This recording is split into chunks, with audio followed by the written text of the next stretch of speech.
அத்தியாயம் 20. தேதியை பார்த்துவிட்டு நடந்ததெல்லாம் நினைவிற்கு வர மிகுந்த கனத்த இதயத்துடன் ரித்திகாவின் வீட்டு வாசலில் காரை நிறுத்திவிட்டு காரிலேயே ஸ்டியரிங்கை பற்றியபடி சிறிது நேரம் எதை பற்றியும் சிந்தை இல்லாதவளாக ஒரு வெறித்த பார்வையுடன் அமர்ந்திருந்தாள் மீரா. வீட்டிலிருந்து காரை எப்படி ஓட்டி வந்தாள் என்பது அவளுக்கே தெரியாது. சாலை விதிகளையெல்லாம் பின்பற்றினாளா என்பதும் தெரியாது. குதிரைக்கு கடிவாளம் போட்ட மாதிரி வீட்டிலிருந்து நேரே இங்குதான் வந்தாள். அவளை பார்த்தவுடன் உள்ளே இருந்த குழந்தைகள் சந்தோஷத்துடனும் உற்சாகத்துடனும் ஹை மீரா மிஸ் வந்திருக்காங்க என்று கத்தத் தொடங்கினர். ரித்திகாவிற்கு உடனடியாக சில பொருட்கள் வாங்க வேண்டி இருந்ததால் ஆத்ரேயாவிடம் குழந்தைகளை சிறிது நேரம் பார்த்து கொள்ளுமாறு கூறிவிட்டு தான் 2 மணி நேரத்தில் திரும்பி வருவதாக சொல்லிவிட்டு வெளியில் சென்றிருந்தாள். அதனால் ஆத்ரேயாதான் குழந்தைகளை பார்த்து கொண்டு லேப்டாப்பில் தன்னுடைய சொந்த வேலையையும் செய்து கொண்டு வரவேற்பறையில் அமர்ந்திருந்தான். அவனுக்கு அன்று மாலைதான் டப்பிங் ஸ்டூடியோ வரை செல்லும் வேலை இருந்தது. காலையில் எந்த வேலையும் இல்லாததால் ரித்திகா கூறியவுடன் அவன் மறுப்பு எதுவும் சொல்லவில்லை. சிறிது நேரம் லேப்டாப்பில் செய்ய வேண்டிய ஒரு சிறிய வேலை இருந்ததால் குழந்தைகளிடம் ஒரு விளையாட்டை சொல்லிக் கொடுத்து அதை விளையாடும்படி சொல்லிவிட்டு அந்த வேலையை செய்து கொண்டிருந்தான். திடீரென்று குழந்தைகள் மீரா மிஸ் என்று கத்தியவுடன் மெல்ல வெளியில் வந்து பார்த்தான். அங்கு காரின் ஸ்டியரிங்கை பிடித்தபடி சிந்தையற்றவளாய் அமர்ந்திருந்த மீராவை கண்டான். மீராவை பற்றி ஆத்ரேயாவிடம் எல்லாவற்றையும் ரித்திகா கூறியிருந்தாள். சமயம் கிடைக்கும் போதெல்லாம் அவனிடம் மீராவை பற்றிய தனக்கு தெரிந்த அனைத்தையும், அதாவது அவள் ஒரு தன்னம்பிக்கை மிகுந்த பெண், சட்டென்று உணர்ச்சி வசப்படாதவள், எந்த பிரச்சனையாக இருந்தாலும் அதை சாதுரியமாக கையாள தெரிந்தவள், எல்லா விதத்திலும் சிறந்த ஒரு அழகானவள் என்று கூறியிருந்ததனால் அவளை பற்றி ஒரு அழகிய பிம்பம் அவன் மனதில் பதிந்து போயிருந்தது. அதனால் அவள் இங்கு வந்ததற்கு ஏதோ காரணம் இருக்கிறது என்பது அவனுக்கு புரிந்தது. அவள் அமர்ந்திருக்கும் விதத்தை பார்த்தவுடனேயே அவள் இங்கு சந்தோஷமாக வரவில்லை என்பது அவனுக்கு தெளிவானது. வெளியே வந்தவுடன் அவளை பார்த்து, hi Meera, all okay, get down and come in என்றான். மீராவும் மெல்ல தலையை அசைத்துவிட்டு காரை விட்டு இறங்கி அவனுடன் உள்ளே சென்றாள். அங்கு ரித்திகா இல்லாததைக் கண்டு, ரித்திகா வீட்டில் இல்லையா என்று கேட்டாள். ஆமாம் மீரா, ரித்திகா கொஞ்சம் வெளியில் போயிருக்கா. டே கேர் ஆனுவல் டே இன்னும் 1 மாதத்தில் வருது இல்லையா, அதனால நிறைய திங்ஸ் வாங்க வேண்டியது இருக்குது. ஒரு 2 hours பர்ச்சேஸ்க்கு போயிருக்கா, வந்துடுவா. உட்காரு. எப்போதுமே வீக்கெண்டில் தான் பர்ச்சேஸ்க்கு போவா, ஆனால் ஏதோ அர்ஜென்ட்டாக தேவையாம், அதனால் போயிருக்கா. எப்படி இருக்க மீரா, ரொம்ப நாள் ஆச்சு உன்னை பார்த்து. இந்த பக்கம் நீ வரதே இல்லையே, எப்போவாவது தான் வர. பசங்க பாரு உன் மேலே எவ்வளவு பாசமாக இருக்காங்கன்னு. உன்னை பார்த்த உடனேயே மீரா மிஸ்னு ஒரே கத்தல். அவன் பேசி அனைத்திற்கும் என்ற ஒற்றை சொல்லால் பதிலளித்தவள் அருகே இருந்த நாற்காலியில் எதுவும் பேசாமல் அமர்ந்து கொண்டாள். டே கேர் ஆனுவல் டே என்று ஆத்ரேயா சொன்னவுடனே மீராவுடைய கவனம் உடனடியாக அதன் பக்கம் திரும்பியது. ஒரு நிமிடம் தன் மனவேதனையை மறந்து அதை பற்றி யோசிக்க ஆரம்பித்தாள். அப்பொழுதுதான் அவளுக்கு ஒன்று புரிந்தது. அவ்வளவு நேரம் என்னென்னவோ செய்து மறக்க முயன்றும் மனதை விட்டு அகல மறுத்த விஷயங்கள் ஒரு கணப்பொழுதில் மனதை விட்டு சென்றதற்கான காரணம் ஆண்டு விழாவை பற்றிய சிந்தனை என்பதுதான். அந்த ஒரு கணத்தில் தீர்மானித்தாள், அடுத்து வரும் 1 மாதமும் ஆண்டு விழாவிற்கான வேலைகளில் முழுமையாக ஈடுபடுவது என்று. ஒவ்வொரு வருடமும் நடக்கும் ஆண்டு விழாவில் மீராவின் பங்களிப்பு பெரும்பான்மையானது என்றே சொல்லலாம். ரித்திகாவிற்கு உதவியது போக அந்த சின்னஞ்சிறு குழந்தைகளை வைத்து ஒரு நாட்டிய நாடகம் நடத்துவாள். அந்த நாட்டிய நாடகம் சாதாரணமாக இல்லாமல் மிகவும் அருமையாக, பார்ப்பவர்கள் வியந்து பாராட்டும் வண்ணம் தனித்தன்மை வாய்ந்ததாக இருக்கும். அவளுக்கு பொதுவாகவே இலக்கியம் என்பது மிகவும் பிடித்த விஷயம் என்பதால் இந்த மாதிரியான நாட்டியம், இசை, நாடகம் எல்லாம் இயற்கையாகவே அவளுக்கு நன்றாக வந்தது. இந்த மாதிரியான சூழ்நிலையில்தான் அவளுக்கே தெரியாத அவளது இந்த ஆற்றல் வெளிவரும். அவளது கல்லூரியிலும் இதே மாதிரி மாணவிகளை வைத்து அழகிய ஆங்கில நாடகங்களை எல்லாம் ஆண்டு விழாவிற்கு மற்றும் கலை நிகழ்ச்சிகளுக்கு நடத்தியிருக்கிறாள். அங்கும் இவளது நாடகங்கள் மிகவும் பிரபலம். அங்கேயாவது கல்லூரி படிக்கும் மாணவிகளை வைத்து நடத்துவாள். ஆனால் டே கேரில் இருக்கும் சின்னஞ்சிறு குழந்தைகளை வைத்து நடத்துவது என்பது அவ்வளவு சுலபமல்ல. அதையும் அனாயாசமாக செய்து வந்தாள். குழந்தைகளுக்கு 2-3 முறை விளக்கிவிட்டு அவர்களையே பேச வைத்து விடுவாள். அதனால் அவர்களுக்கு வசனங்கள் மறந்து போகாது. போன முறை நடத்திய ஆண்டு விழாவிற்கு அவள் நடத்திய சாபிங் சாப்லிங்ஸ், அதாவது தேம்பியழும் மரக்கன்றுகள் என்ற அர்த்தத்தில் வரும் 15 நிமிட ஆங்கில நாடகம் மிகுந்த வரவேற்பை பெற்றது. சிறு குழந்தைகளுக்கு மரக்கன்றுகள் மாதிரி வேடமிட்டு சாலையில் நிற்பது போல செய்திருந்தாள். அக்குழந்தைகள் சாலையில் செல்பவரிடம், எங்களை கவனியுங்கள், எங்களை கவனித்தால் நாங்கள் உங்களை கவனிப்போம் என்று அழுது கொண்டே கேட்டுக்கொள்வது போல் அந்த நாடகம் அமைந்திருந்தது. சற்று பெரிய குழந்தைகளை சாலையில் செல்பவர்கள் போல நடிக்க வைத்திருந்தாள். சாலையை கூட மிகவும் அழகாக செட்டிங்ஸ் போட்டிருந்தனர். யாருமே அழுது கொண்டிருந்த கன்றுகளை பொருட்படுத்தாமல் செல்லவே எங்கும் மழை பொய்த்து போய் வறட்சி நிலவியது. அப்பொழுதுதான் மரங்களின் அருமை புரிந்து, மரமில்லையேல் மழை இல்லை என்பது நன்றாக புரிந்து, அடுத்த காட்சியில் எல்லோரும் மரக்கன்றுகளை கைப்பற்றி ஆதரவாக அழைத்து செல்வது போல் முடித்திருந்தாள். தேம்பி அழுத மரக்கன்றுகள் எப்படி மகிழ்ச்சி அடைந்தன என்பதுதான் மையக்கரு. சின்ன குழந்தைகளை வைத்து இவ்வளவு அருமையாக நடத்தியிருந்தது எல்லோருடைய ஏகோபித்த பாராட்டுகளை பெற்றது. குழந்தைகள் அவள் கூறியதையெல்லாம் உள்வாங்கிக் கொண்டு மிகவும் அருமையாக நடித்தனர். குழந்தைகளின் பெற்றோர் தங்களுக்கு அழுகையே வந்துவிட்டது என்று கூறியதை கேட்ட மீராவிற்கு தன்னுடைய நாடகம் இப்படி ஒரு வெற்றி பெற்றதை குறித்து மிகவும் மகிழ்ச்சியாக இருந்தது.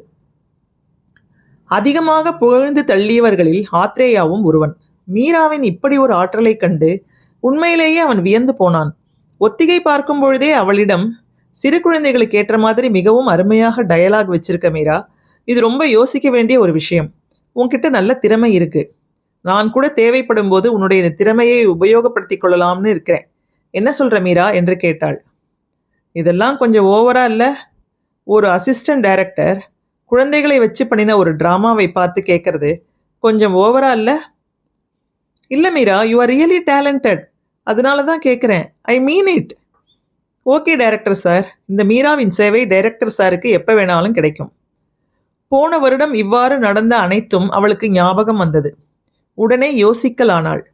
நல்ல வேளை ஆண்டு விழா பக்கத்தில் வருது. இத்தனை நாள் மறந்து போயிருந்த ஒன்றை திரும்ப ஞாபகப்படுத்தி வேதனைப்பட வச்சதை மறக்கணும்னா இந்த ஆண்டு விழா தான் சரி. போன வருஷம் மாதிரியே இந்த வருஷமும் எதையாவது யோசிச்சு நல்லா செய்யணும். அது ஒன்று தான் எனக்கு நிம்மதியை கொடுக்கும். அதற்குள் ரித்திகாவும் பர்ச்சேஸ் எல்லாம் முடித்து வீட்டிற்கு திரும்பி இருந்தாள். மீராவை பார்த்ததும், ஹாய் மீரா, எப்போ வந்த? ரொம்ப நாள் ஆச்சு உன்னை பார்த்து. நானே உனக்கு கால் பண்ணணும்னு நினச்சேன். இன்னும் ஒரு மாதத்தில் ஆனுவல் டே வருது மீரா, மறந்துட்டியா? ஒரு மாதத்துக்கு முன்னாடியே எனக்கு ஃபோன் பண்ணி அதை பண்ணலாமா இதை பண்ணலாமான்னு கேட்பியே, இந்த வருஷம் என்ன ஆச்சு என்று கேட்டாள். அப்படியெல்லாம் இல்லை ரித்தி, எனக்கு காலேஜில் ஒரு செமினார் போய்கிட்டு இருந்துச்சு. அதுக்கு ரொம்ப மெனக்கிட வேண்டியதாக போச்சு. அதனால தான் ஆனுவல் டே ஞாபகம் இருக்குது. கண்டிப்பாக போன வருஷம் மாதிரி ஏதாவது நல்லதாக செய்யலாம். நீயும் ஆத்ரேயாவும் உங்கள் பக்கத்துல இருந்து யோசித்து எனக்கு நல்ல ஐடியா கொடுங்க. நம்ம 3 பேரும் சேர்ந்து ஒரு நல்ல டீமாக எடுத்து செய்யலாம். அதை கேட்ட ஆத்ரேயா உடனே கூறினான், நீ இந்த பக்கமே வராமல் இருந்தா எப்படி பண்ணுறது? அதுக்கு நீ அடிக்கடி இங்கே வரணும். நீ அடிக்கடி வந்தால் தானே பண்ண முடியும். இதை சாக்கு வைத்தாவது மீரா அங்கு அடிக்கடி வருவாளே என்று நினைத்து கூறினான். அவள் மனதை வருத்தி கொண்டிருப்பதை தன்னிடம் பகிர சொல்லி அவள் துயரத்தை எப்படியாவது போக்க வேண்டும் என்று ஒவ்வொரு முறை மீரா வரும்பொழுதும் நினைத்து கொள்வான். அதற்கு அவளுக்கு தன்னிடம் நம்பிக்கை தோன்ற வேண்டும். இவனிடம் சொன்னால் என் மனதிற்கு மிகவும் ஆறுதலாக இருக்கிறது என்று அவள் நினைக்க வேண்டும்.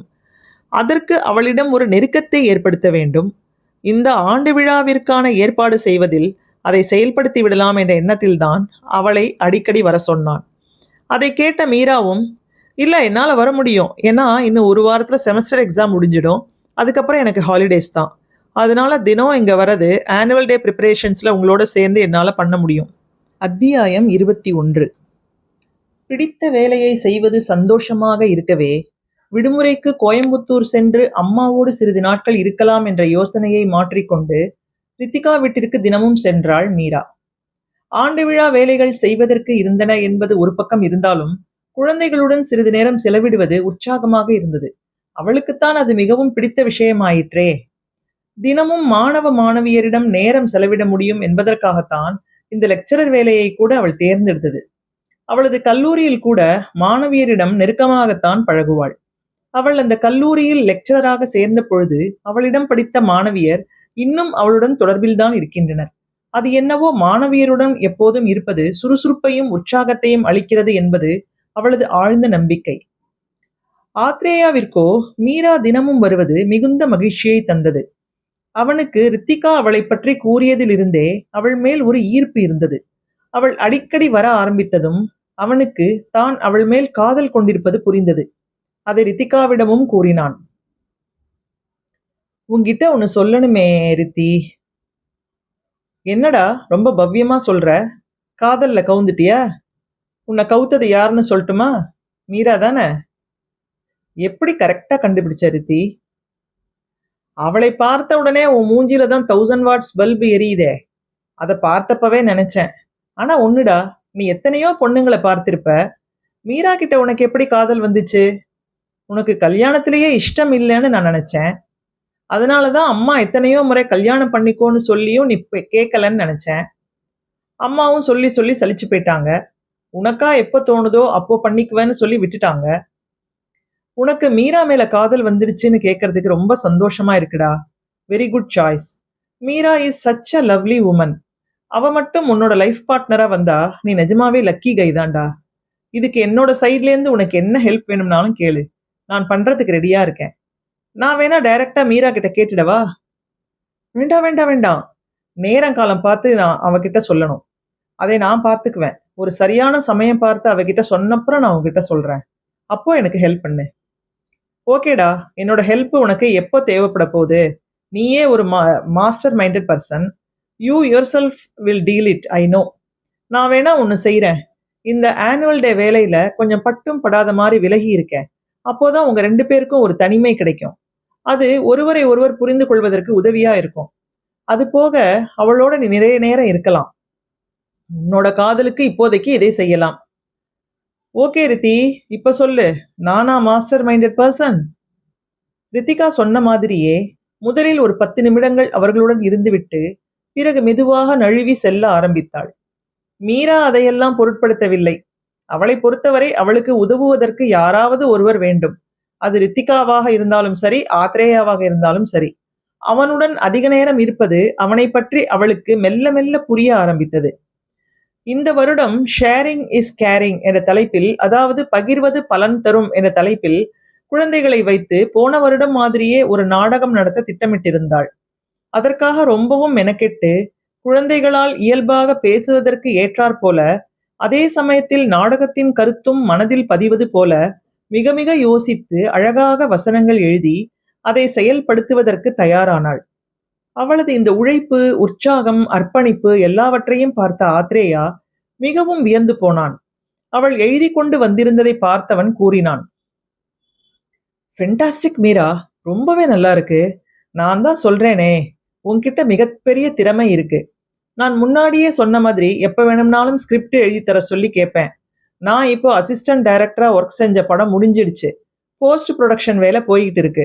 என்னோட டைரக்டர் வெக்கேஷனுக்கு ஃபேமிலியோட யூரோப் போறார். அடுத்த படம் என்னையே டைரக்ட் பண்ண சொல்லியிருக்காரு. அவரே அந்த படத்தையும் தயாரிக்கிறாரு. படத்துக்கான கதையை அவர்கிட்ட சொல்லி ஓகே பண்ணிட்டேன். அதனால உன்னோட உதவி எனக்கு கண்டிப்பா தேவைப்படும். அதை கேட்டு சிரித்த மீரா கூறினாள், என்னை நீ ரொம்ப பாராட்டுறியோன்னு தோணுது. எனக்கு அவ்வளவு பெரிய திறமை எல்லாம் கிடையாது. மோரோவர் எனக்கு தமிழ்ல அவ்வளவு புலமை கிடையாது நீ சொல்ற மாதிரி ஸ்கிரிப்ட் எல்லாம் எழுதுறதுக்கு. ஏதோ சின்ன குழந்தைகளுக்கு ஒரு 4 லைன் எழுதி அவங்களை ஆக்ட் பண்ண வச்சா அதை போய் பெருசா சொல்றியே, எனக்கு சிரிப்பு தான் வருது ஆத்ரேயா. இதுக்கு முன்னாடி யார் இந்த வேலையை செஞ்சாங்களோ அவங்க கிட்டயே கொடு. எனக்கு தெரியாது உன்னோட டீலிங்ஸ் எல்லாம். நீ செய்வியோ இல்ல யார்கிட்டயாவது கொடுத்து செய்வியோ தெரியாது. என்னை நம்பி இதை என்கிட்ட கொடுக்காத. ஓ கமான் மீரா, நான் என்ன ஃபைனலைஸ் பண்ணிட்டேனா? நாளைக்கே ஷூட்டிங் போக போறேனா என்ன?